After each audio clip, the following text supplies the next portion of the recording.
এই দুজন ছেলে দিল্লি থেকে এসে শিলিগুড়িতে পোস্টার লাগাচ্ছে বিজেপির হয়ে। এখানে লেখা কি আছে সেটা ওরা বলতে পারছে না। এই ওয়ালটা আমার, এই ওয়ালে লাগাচ্ছে আমার পারমিশন ছাড়া। আপনারা বলুন এদেরকে কি করা উচিত? এরা বাংলা জানে না, বাংলা বোঝে না, বাংলা পড়তে জানে না, বাংলাকে এরা ঘৃণা করে। আর বাংলা এসে এরা দেখাচ্ছে, দেখুন লেখা আছে পাল্টানো দরকার, চাই বিজেপি সরকার। আজকে দিল্লিতে বিজেপি সরকার হওয়ার পরে বাঙালির ভাতের মধ্যে ওরা থাবা দিয়েছে, মাছ খাওয়া যাবে না, মাংস খাওয়া যাবে না, সবাইকে নিরামিষ খেতে হবে। তার পরিবর্তে ওরা বাংলা পাল্টাতে এসেছে।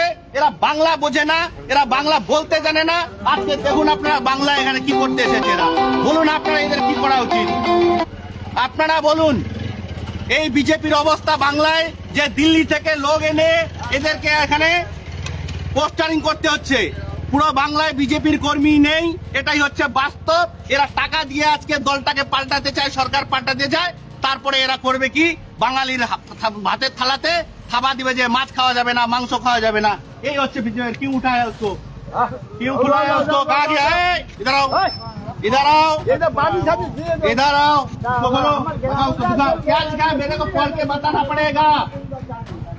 दादा नहीं, दादा नहीं, गौतमदा नहीं है, कोई नहीं है। पढ़ के बताओ मेरे को क्या लिखा है इसमें। हमारे लोग नहीं। एक काम करो तुम, सारा पोस्टर निकालो, बीच में जलाओ, आग लगाओ, सारा पोस्टर को आग लगाओ मेरे सामने, तब जाकर माफ होगा। नहीं तो तुम लोगों को पुलिस का हवाले कर दूंगा। बात करो यार, बात करो।